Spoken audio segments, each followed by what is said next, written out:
Joe, you ready? Countdown I'm ready. has concluded. It's good to see you, brother. You too, man. If Things are only good. everybody could be here on the pre-podcast banter. We're moving books around. We're talking about all sorts of random things. And you ever have that where you do a podcast? You're like, sometimes like a beautiful gold nugget comes out in the pre, and you're like, I wish we'd been recording that. You know? Yes. And Luckily, pretty much for the sake of we had none of those today. So. Yeah, no, I was gonna say for the sake of this podcast, basically gonna like make things up and say that the best stuff was talked before then, and you're not gonna hear it here. But hopefully we make it valuable. And anyone that's watching on video, I actually said, Hal, I got to go get The Miracle Morning for Addiction Recovery, which is the book that we did together with Anna David. Yeah. And so I ran downstairs and I got a couple. I happened to be in my office, and here's the funny thing: I'm in this room right now where you only seen one part of shelves behind me, but there's approximately 2,200 books in the room that I'm in. This one room. You've been here at my office. Yeah. And so, but I didn't have any of the Miracle Morning books for addiction recovery in here. I have the other Miracle Morning books. I have pretty much all of them. However, I didn't have that one. And so we had to decorate around my head for, like as if we're advertising here, which we kind of are. So we're always behind me advertising a little bit. Yeah. Yeah, there's 1, 2, 3, 4, 5 of my books behind me that I've written. 5 different books. One of them being The Miracle Morning for Addiction Recovery, and the other's the newest one, and the other ones in between are sandwiched in between. Another recovery book and another book on marketing, and a book called Life Gives to the Giver. So, and as well as I know you, I'm surprised that your face is only prominent on the front of one of the books. Yeah, well, the whole my face thing for people that I don't know if this is valuable right now for people listening. So, I mean, it's actually it's funny, and then some people for sure judge it. Right? They're like, "What's this guy that puts his face all over these stickers and then these posters?" But I think it's hilarious. So yeah. Well, here's the thing. I never started it. So I have been doing a podcast with Dean Jackson since 2010. The first time I ever recorded a podcast was in 2005, before most people even knew what a podcast was. And there were people that listen to podcasts now that weren't even born during that time. And so, we had started a podcast, and it was probably 2011, maybe 2012. I get a package in the mail with a bunch of stickers of my face on these little sheets. And then there's a letter with a guy named Mark who has a company called mystickerface.com. And he's like, I've built my business listening to your podcast, and I wanted to share with you some of my product. And he just had gotten a picture of me online, put it on a sticker. There's different sizes.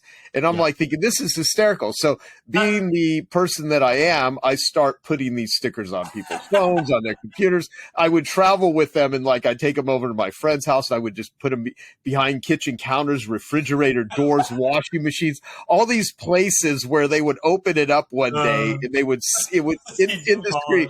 Yeah, there's and it became this. And so all of a sudden people start sending me things with like pillows with my face, T-shirts with my face, calendars, like coffee mugs, and it became this whole thing. And people come to my office and there's my face on all this shit everywhere.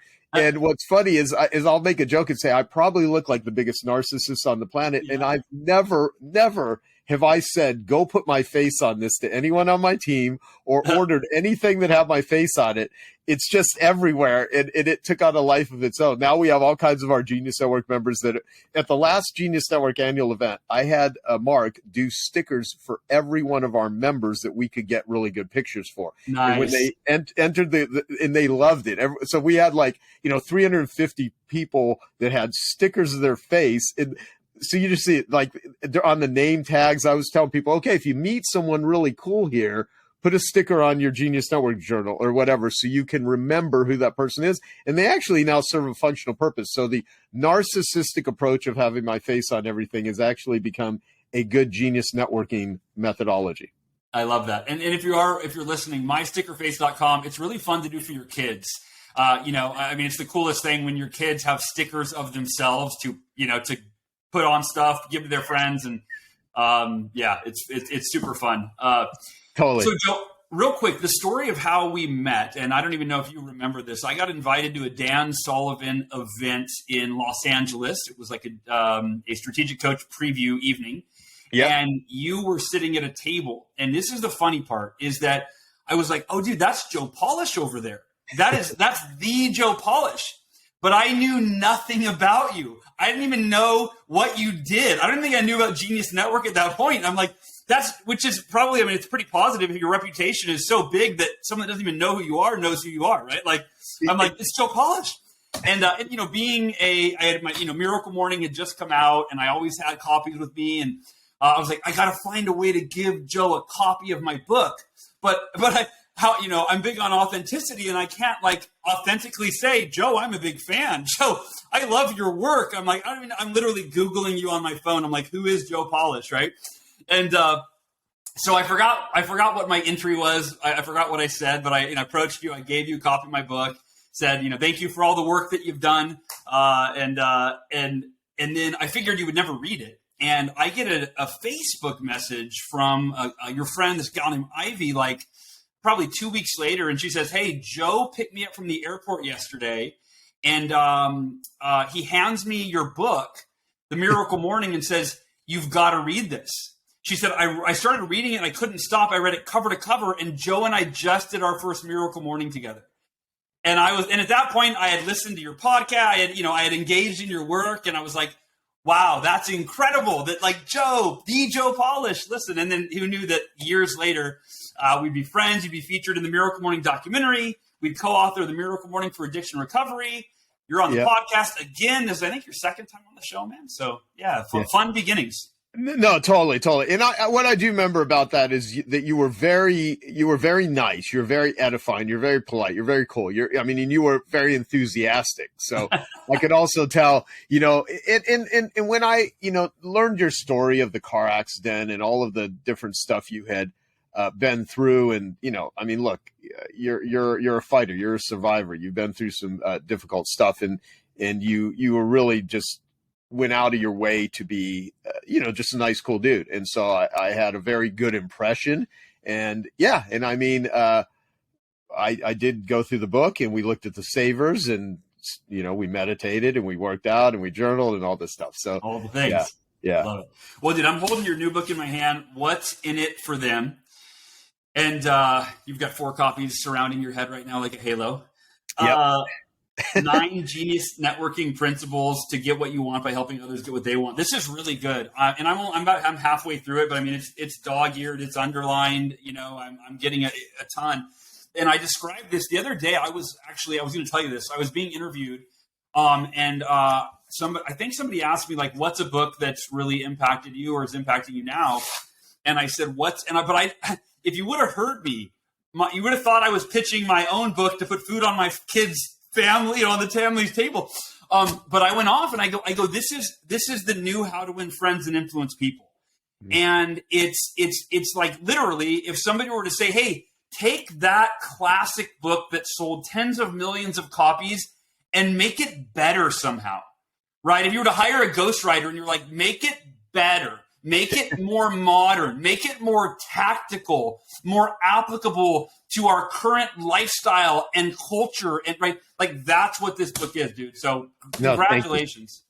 No, thank you. And let me also acknowledge, Dale Carnegie, who's obviously not alive, but about 100 years ago, he wrote How to Win Friends and Influence People. And when I was in my 20s, I read that book, probably very early in my 20s. And then when I started a carpet cleaning business, that was my first venture into business, just trying to figure out how to make my carpet cleaning business work. I went through a Dale Carnegie 12-week course. Nice. And so every week you would go through one of the chapters. And I always remember this one chapter, which is, never criticize, condemn, and complain. And I would make jokes that I love to criticize, condemn, and complain in a funny, joking way. Yeah. And also there's toxic criticism, and then there's this blowing off steam. And someone that doesn't outwardly speak words of angst or blame or annoyance or anger or being pissed off, they will internalize that in a lot of ways, and it could eke itself out in other creepy ways.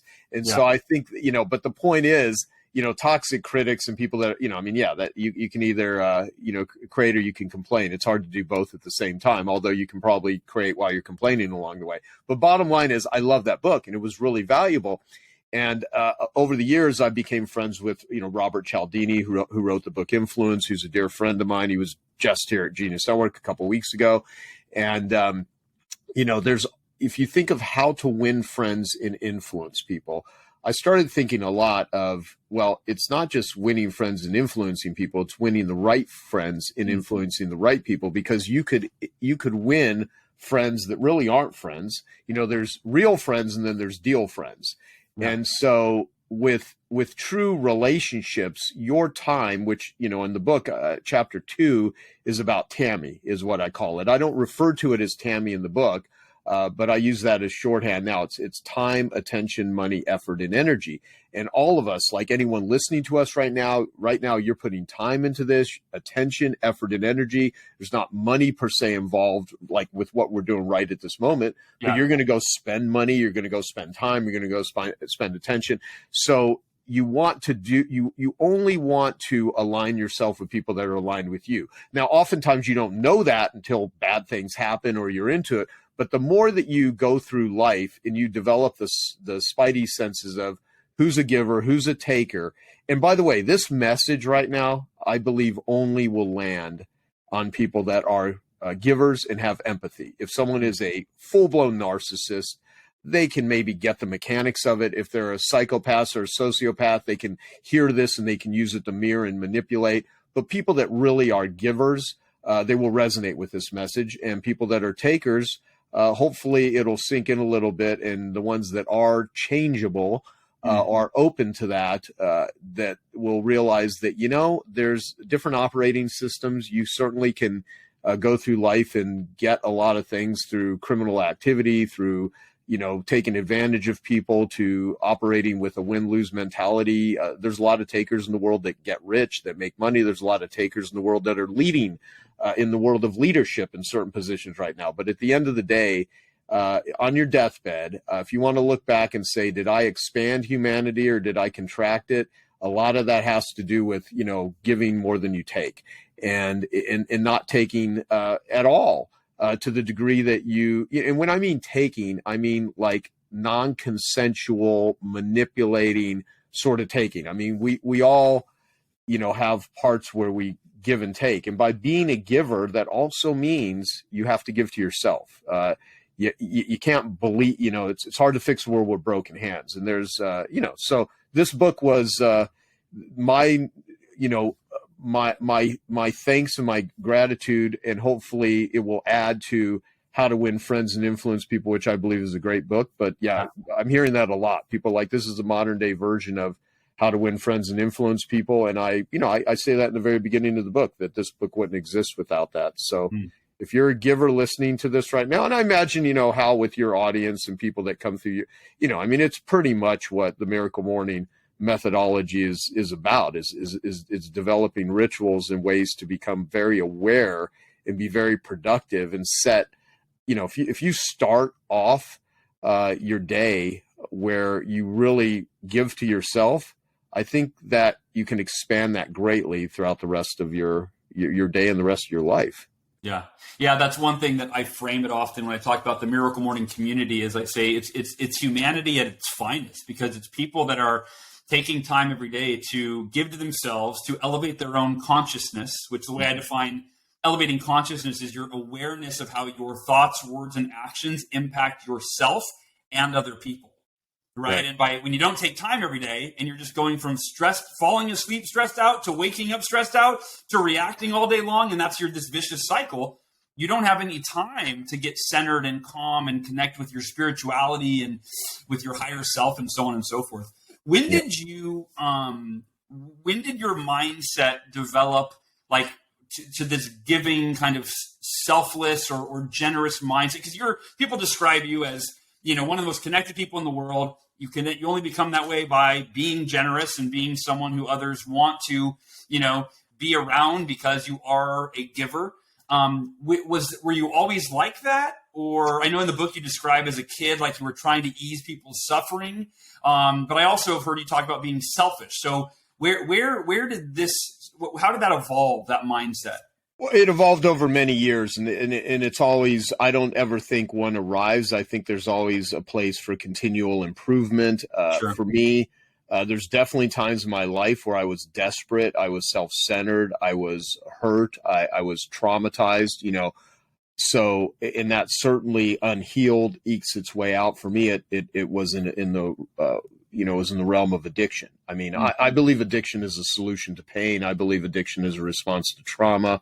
I believe it's biochemical. So, if you're lacking dopamine or serotonin production, so there's things like diet and exercise and sunshine and sleep and all these other elements that factor in how a person is able to show up, because if you know what it's like to be tormented. We had a great conversation a couple weeks ago about sleep, and you telling me all the things that you have utilized that have been very helpful for you when you were going through very difficult times. And so depending on where someone's at, I think we're all going to have stages where we're caring, we're conscientious, we're empathetic, we're sweet, we're loving, and other times where we're self-interested and just desperate, and we're self-serving. And so when I was a drug addict, I mean, I would shoplift, I would sell drugs to support my habit, because that's what people that are drug addicts do. Sure. And that would not be considered, giving behavior. It would, it's weird though. I was always very conscientious. I never wanted to hurt anybody. And anytime I did something that sort of had a inner, ding on my value system, I felt really shitty. So even when I was doing things, looking back, I mean, I think part of my pursuit of recovery was you don't stop doing something negative unless there's some consequence, either emotionally or, sometimes people need to get arrested, or they need to have a terrible breakup, or they need to get fired, or they need to lose their children or get divorced or whatever before they even are aware that their actions are causing some pretty destructive stuff. I always had a sense whenever I started going down a bad path that this is not a good path to go. And I did 30 days in the treatment center years ago, over 20 years ago. And they wanted us to do art therapy. And I wrote this one thing out in chalk where, there's this line from a really hardcore, like industrial band back in the day called Big Black. And the lyric was, "I tell myself I will not go even as I drive there." And I've heard that. There's always times where it's like, I shouldn't be doing this. I shouldn't be doing this. And look, every single person that's read The Miracle Morning, they're probably attracted to that because they're staying up too late. They're doing things that aren't good. They're, like you said earlier, most people's lives are, they wake up, look in the mirror and say, "Good morning, let the stress begin." And so, it's like, if you can wake up and before you get to that level, you can pause, you can do something, you can change that. And so what happened for me with the mindset was I'd gotten just a lot of pain. I wish I could say my growth in my business and becoming, a quote unquote successful business owner, getting my life together, going from being a disconnected, messed up, shy, scared, introverted, drug addicted young person to finally getting my act together, was not driven by inspiration. It was driven by desperation. It was driven by pain. And luckily, the mentors that I had, or that I at least accessed, were not humans. They were actual books. They were audio tapes. I mean, I just had Diana Nightingale, Earl Nightingale's, wife, at the last Genius Network meeting. And I interviewed her because my all-time favorite audio program is Lead the Field by Earl Nightingale. And then many years later, I created the #1 selling marketing program in the history of Nightingale Conant, which produced audio learning programs back in 2004. We did that program. And so the question is, what caused it? Is a line I heard early on, was one of the things. There's many, but I heard the line, "Be nice to the people you meet on the way up. They're the same people you meet on the way down."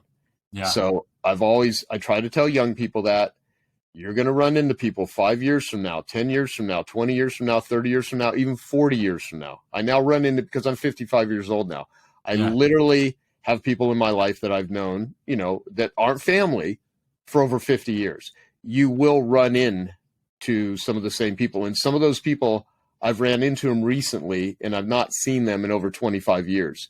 Mm-hmm. And do you want to leave scorched earth? Do you want to piss people off? People don't forget when you screw them over. People don't forget when you were short or when you were abusive.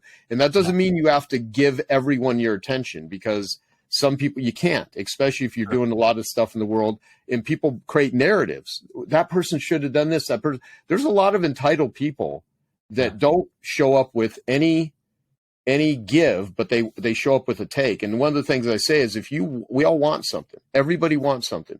But when you show up with a want from anybody, do your best to make sure that your give is equal to or greater than your want. And the people that we like in our lives that we think of right now, like, do it as an exercise in your own mind, Hal, or anyone listening. Who in your life do you really like? It really makes you feel good. You love hanging out with them. And I can almost guarantee it, there's something that they are giving you. It could be entertainment. It could be a job. It could be learning. It could be love. It could be sex. It could be a variety of things that humans can provide or give to each other. But they do it in a way to where it's not a taker energy, it's a giver energy. And so show up with that giver energy. And so I always do my best to do that. And the people that become my real friends are how are people that are more powerful treat people that are less powerful than them? Do they say thank you when someone opens a door? Are they nice to a server? Are they pleasant to people even when there's no money or no one's watching? But how many people have we met that are on stage talking about authenticity, doing social media, pretending like they're monks, all this sort of crap that you see out in the world of the influencer world. And you meet these people backstage and you're like, you're a narcissistic jerk. Yeah. You're abusive to your team. You don't give a shit about the people that you really are pretending, because you're saying it. I mean, I've heard some people like, I don't care about them. We're just trying to sell more. Are you talking about politicians right now or influencers? They actually, aren't they the same? Yeah, it's one of the same. While you're taking a drink of water, I'll say a couple kind of philosophies that I live by that I really feel like you embody. One is, the more value you add to the lives of other people, the more valuable you become to those people. Right? Yeah. And it's to your point, like the people you like, they're adding value to your life in some way, and then they are now valuable to you. Right. And, so, and then the other piece of that is like, for me, I read, you ever read Tim Sanders' book, Love is the Killer App?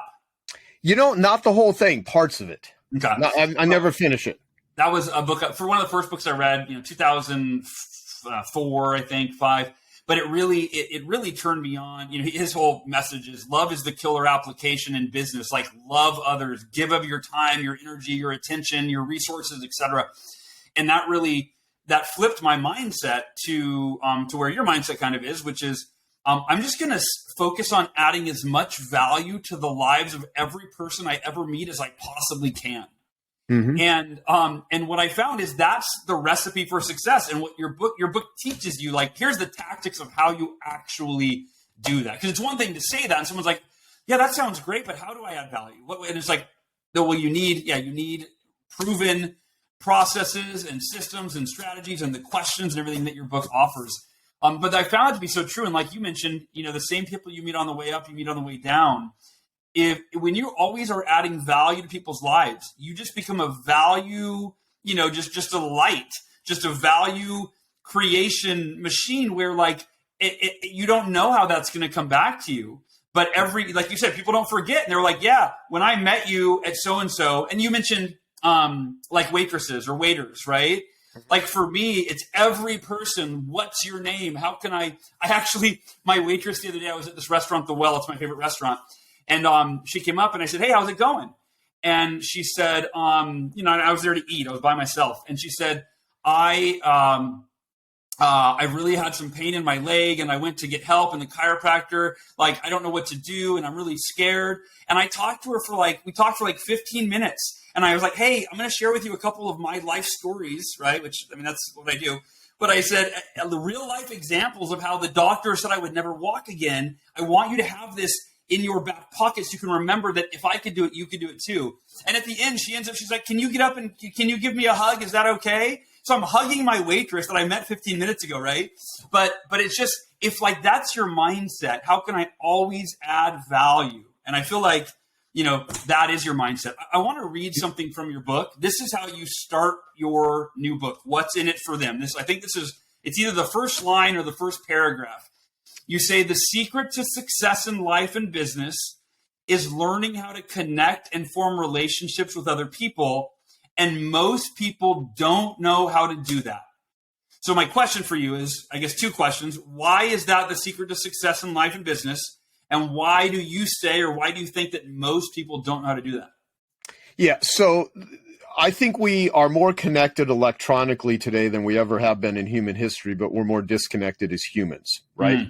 And now, in December of 2022, just a few weeks after Chat GPT came out and AI started just exploded, I wrote a email about the dark side of AI and about how this can become very addictive and how it can become, who do you trust anymore when everything is fake or when you can fake everything? So the need for human connection, when you've heard that saying, time is money. Yeah. I've never had an alarm go off next to my bed, be it a phone or back before smartphones existed, actual alarm clocks, and there was a pile of money there. Money comes from relationships and friendships. And I mean, you can be a lone ranger, but humans are not built to be isolated. And, to borrow from 12 steps, and we write about a lot of this in the Miracle Morning for Addiction Recovery, you're as sick as your secrets. And silent battles are the hardest battles to fight. So if you want a really hard battle, try to do everything alone. Try to do it without relationships. Try to do it without gratitude, respect, appreciation. Make sure no one desires you and make sure you desire no one else. Really hard to go through life. You can make a lot of money and be a miserable person. I mean, we both know very rich people that live in prisons with golden bars. So I think the real juice in life comes from appreciation, and it comes from being able to do things for other people. There is a real, if you feel like your life sucks, and believe me, I've spent thousands of hours of my existence thinking life sucks. And when I was, a full-blown addict, I wasn't in a happy state of mind. There wasn't no positive mental attitude. I'm just, trying to survive and get through the day. And, I've been suicidal. I've been all kinds of things. And, when you're in a state of, like you think your life sucks, one of the best ways is to actually go be valuable to someone else. Find someone whose life is, or someone's hurting more than you are. And it's so weird because in that state, it's hard to think I've got nothing else to give. I feel hopeless. But the way you generate hope is you actually give it to others. You give value. The whole thing about being a servant leader. I mean, there's a lot of seminar speakers, a lot of stuff like that. And I've thought about that term, and I'm not sure I love the term because it sounds a little weird in certain contexts. The fact, though, is if you show up with like a hand of I want to give, giving actually generates more gratitude. Being useful makes people want more of you. It actually creates attraction, not like lust, I think you're hot sort of attraction. It just creates a energetic, like, wow, there's a presence that you feel. So I think it's one of the most important things in life. Simply, now again, I say this because this is Joe Polish's perspective, and everything that comes out of my mouth is my current level of consciousness. And so in a lot of the stuff that I believe, I'm hoping that 10 years from now, I can look back and say, boy, that was kind of dumb that I thought that. Maybe there's a different layer to it. So I kind of have a mix of like, what has worked for me? What can I share? But where have I screwed up? What are the cautionary tales? So like my book is filled with that. It's a combination of here's the things that have worked really well for me, and here's the cautionary tales. What I do say in the book is that if you are a giver, it's not a matter of if, it's a matter of when you will be taken advantage of. And most people stumble upon my book because they have been betrayed. They have been lied to. They have had their heart broken. They have been taken advantage of. And Zig Ziglar, I didn't know him very well, but I spent an hour on a couch with Zig Ziglar in the early 90s. And, smart dude and, character, good speaker. And he had this famous line, which is, you can have anything you want in life. You can get anything you want in life if you help enough other people get what they want.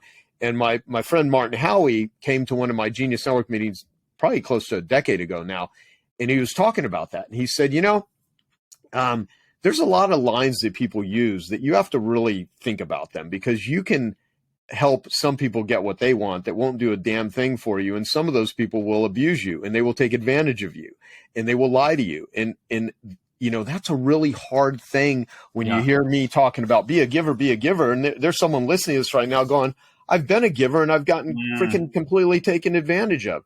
The thing about it is that will happen. However, all of the people you meet, all of the great value you put out into the world, the net benefit of being, Adam Grant is a friend of mine. He wrote Give and Take. He talks about givers, takers, and matchers. That's a good book. I mean, my book is completely different than Give or Take. The point, though, is that he did this research on who makes the most money. And it starts out saying, well, takers make a lot of money, but, givers actually, who makes the least amount of money, givers, but there's this sort of like way where it's how you determine who you give to. So you can do really well as a giver or a taker financially, but you'll do way better in the long run, I believe, as the operating system where you don't leave scorched earth, because you piss people off. You take advantage of people. You keep taking. I believe there's like a karmic bank account that sort of exists. And sometimes it's really hard when you see people that have done pretty despicable things and they seem to be doing well in the world, and then envy sets in or jealousy sets in. And what ends up happening is these people are such global takers that it actually creates resentment. And then the people start becoming takers because they let that person take their enthusiasm, take their belief. And so you got to be careful to not let hijackers and let yourself be hijacked. To get Eckhart Tolle on here, you don't want to turn into a pain body where you become identified so much with the actions of others. So the thing is, I wrote the book so that it will protect the genuine givers of the world, to put up better boundaries around the takers, so that you can take your amazing giver energy, which the world so badly needs right now, more than anything. And you can you can put your TAMI, your time, attention, money, effort, and energy into people that deserve it, into people that appreciate it, people that are reciprocal. I always start with giving. I give people a test. I mean, because I want to show up being useful, and then I'll see, because you oftentimes don't know. I mean, like, I'll share my opinions. I mean, certainly I'm an opinionated guy, but I don't share opinions based on not having evidence. I'm very careful about trying to act like I know or have expertise in an area where I really don't. And I question myself constantly, because the challenge with being human is most of us think we're right all the time. I mean, I usually wake up thinking I'm right. Everything I'm saying right now, in my mind, I think I'm right. You wouldn't say it. Why would you say it if it wasn't right? Right. Well, at least you believe it. But I also know that a belief means that you're just not sure oftentimes. And I also have learned through recovery that unlearning is more important than learning. So I've had to unlearn a lot of things in my life. And I also have to have the awareness that I'm not always right. And if I've said something that has been hurtful, I try to follow the 12-step philosophy, make amends whenever possible, except when to do so would injure yourself or others. And I just think it's a good way to live. And so am I perfect? Absolutely not. Am I working on stuff all the time? Yes. Am I trying to unlearn things? Yeah, that's actually more important than learning. And that's a more difficult one, because it happens on the unconscious level. And oftentimes, and I know that feelings are not facts. Just because you feel shitty does not mean life is bad. Just because you feel excited and wonderful doesn't mean that you're in a good position. So I'm constantly evaluating kind of where I'm at from the standpoint of be a giver, produce more than I consume, direct my energies and effort towards people that appreciate it. Don't throw pearls before swine. And I say that metaphorically. I mean, I believe all humans have value. I think there are people that do bad things, but they're not bad people. And there are people that do bad things that actually, unfortunately, are pretty toxic. And the best thing you can do with those people is just not give your energy to that. And I also know that, think about this, Hal. If you dealt with the same stuff you deal with every single day the first 6 months you ran your business, you would be freaking wanting to kill yourself. Like as business grows, as you get a family and you develop a tolerance, you develop resourcefulness, you develop ways to navigate landmines. And, like, what is a business? I'm speaking to the business owners and people that work for a business. A business solves problems for a profit. That's what a business does. And that means life is filled with problems, continual problems, but problems are opportunities. Pain is a messenger. Everybody has it. And if you can be a pain detective, and if you can identify things where people are hurting, and you can take your life experience that you're still developing and always will, man, you can be an incredible asset as long as you don't let the takers come in and run the show. That's actually a perfect segue, because the next question I wanted to ask you is, in your new book, you talk about being a pain detective. What is a pain detective, and why do you recommend that everyone becomes one? Well, yeah, it's just my way of saying that pain is a messenger. And, there's all kinds of ways that you can build rapport and you can be useful to people. You can be funny, you can be valuable. Some people, though, they will not open up because they're either you have taker energy and they've got good spidey senses, or there's something going on. And in order for them to find a opening for you to help solve them or be useful or be a friend, they need to resonate with the pain. There's some hurt that they have. And so oftentimes, if you view people that no matter how rich, successful they are, there's something in their life that needs to be solved. There's some sort of, it could be, very drastic, like shame, or they could just be hungry and they need a bite of food, So give some water.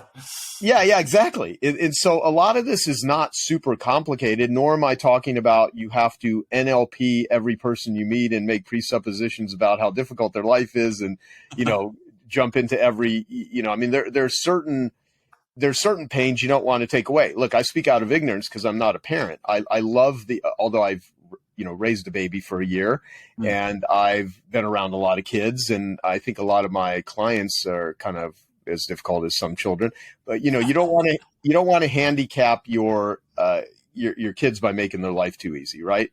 So let me say it this way. What humans want is more woo, excitement, joy, happiness, being, thrill seeking, whatever, on every level, just enjoying life. And they want less, pain, angst, annoyance, frustration. The only healthy form of fear is concern. Everything else, from terror to, what's frustration? It's, fear and anger kind of combined, right? So people want more woo and less ah. However, certain gives you more woo. Exercise is an example. Turning off the TV and going to bed early so you can wake up and not be exhausted. Eating, I'd much rather eat pizza and ice cream and sugar and all kinds of stuff all day long, because in the moment it's going to be a big woo. Yeah. But the that will come later. So learning that, every person can identify with someone they were lusting after, and this person wasn't the healthiest person for them, but boy, they really wanted to, get together with this person. I'll try to keep this PG rated. And, and what happened was, like, you paid a price for jumping into that pit, right? So be careful of the things that are enticing and seductive, because oftentimes they don't have really good consequences attached with that. So when you can identify the pain, there are certain pains that are valuable. I get into a sauna and cold plunge almost daily. And in the midst of doing that, it is but the woo that I get from doing it is worth the So not everything that is painful is actually bad for you. And oftentimes, so what I'm talking about being a pain detective is look at what their life is hurting. Look where there's disconnection. Look where you can, sometimes it's just simply making people laugh. You can gauge the value of most relationships by how often people laugh together.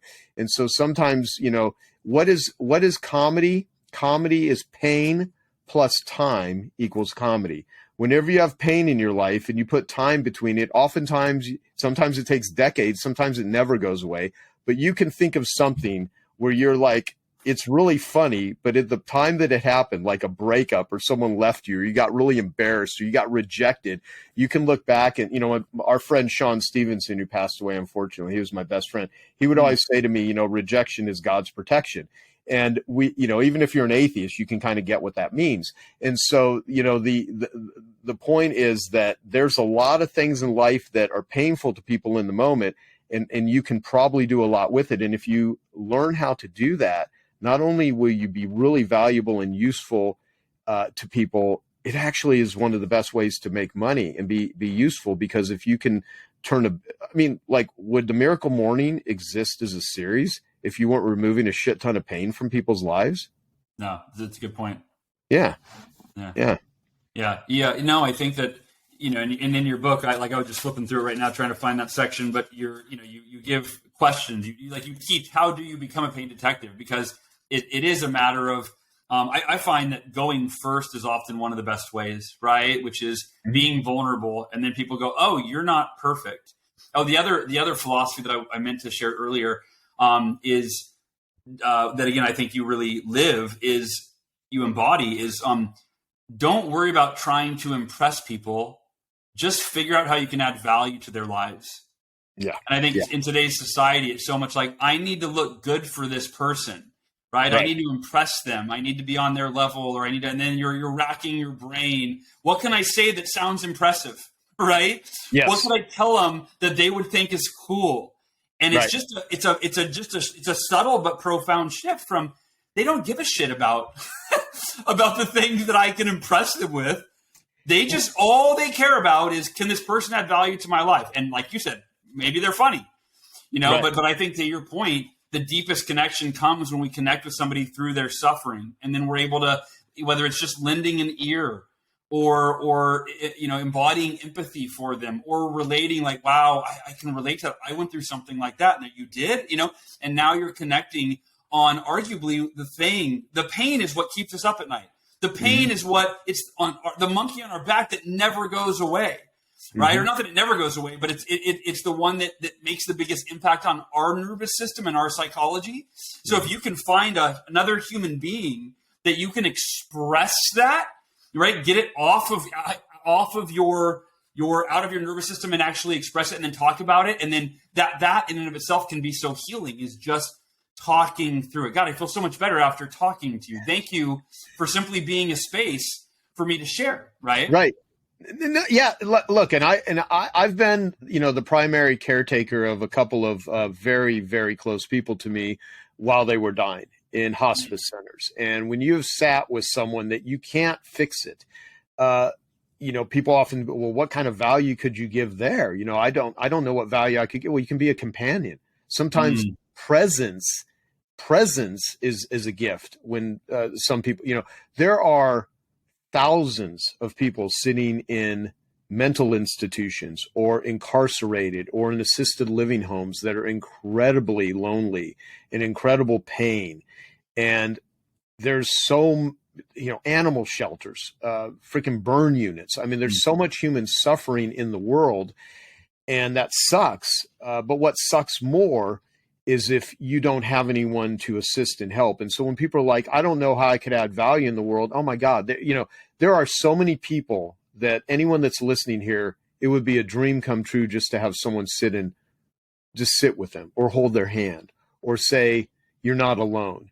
And so, we're not talking about you have to be some elaborate magician that understands every bit of human psychology in order to, it goes back to your thing. If you're trying to impress somebody, when you're pursuing status versus growth, it's a completely different thing. I've had numerous conversations with Dan Sullivan about this.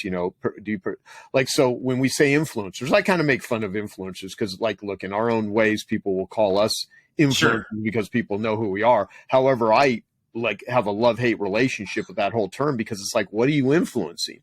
Yeah. Influence is great. If you're influencing pictures of your cool lifestyle, I don't know what the hell that's influencing that's valuable for anybody, right? Right. Well, what happens is, what it does is, a lot of people that are quote unquote influencers, and you talk to every one of them and they all spin it. And even the ones that are doing what I would consider just nonsense, but yeah, we're really, I've got a brand, and we're really, got all the followers and we're cultivating this sort of, mission and everything. It's like, you're showing pictures of yourself in provocative, like really, Yeah. but, but I put an inspirational quote underneath. yeah. And again, look, I'm a 55-year-old dude. I mean, like, I understand being young. It's appealing to have people admire you. It's appealing to have people look up to you and say, oh my God, that person is so whatever. The fact of the matter is, though, what, is it expanding or contracting? And the worst thing about pursuing status is that all the focus is on you, not about them. And that's the antithesis of what I'm saying. You can still get all of those benefits and a hell of a lot more by actually caring about people, by really approaching people, like by being useful and grateful and generous and value, and saying, does this grow the relationship or does it not grow the relationship? And so, it's a simple question to ask, but you can ask yourself that all the time about any of the relationships that we're in. And and you mentioned status. Like, so for me, it's a question of like, who doesn't like? I mean, we're human. We like attention. We like people saying, "Hey, you're awesome," or "You did something great," or whatever. But like, I have this conversation with my daughter who's 13, and she wants, she's in theater and she wants to be a, famous movie star or whatever now. And I said, sweetheart, I said, just think about it. Being famous is cool. I said, but what are you being famous for? And I want you to think about what's more meaningful: being famous because you're a celebrity, or being famous because you've helped so many people improve their life in some way, right? And that's what you're known for, And so I guess I'm projecting my own, for sure. As I'm saying this, I'm totally projecting. Well, look, I think here's the thing too, because one thing I grew up very shy, introverted, disconnected. My mother died when I was 4. I never saw a model of a healthy love relationship. My father was forever hurt, broken, and tormented. I felt and feel even more empathetic and also appreciative, even though I did not have a very good childhood. I would not want to wish my childhood on anybody. I was raped and molested as a kid. I had no self-esteem. It was very, very, very unhappy. And looking back, though, if none of that stuff happened, I wouldn't have an addiction foundation called Genius Recovery. I wouldn't do the stuff that I'm doing now. I wouldn't have written the Miracle Morning for Addiction Recovery with you and Anna David.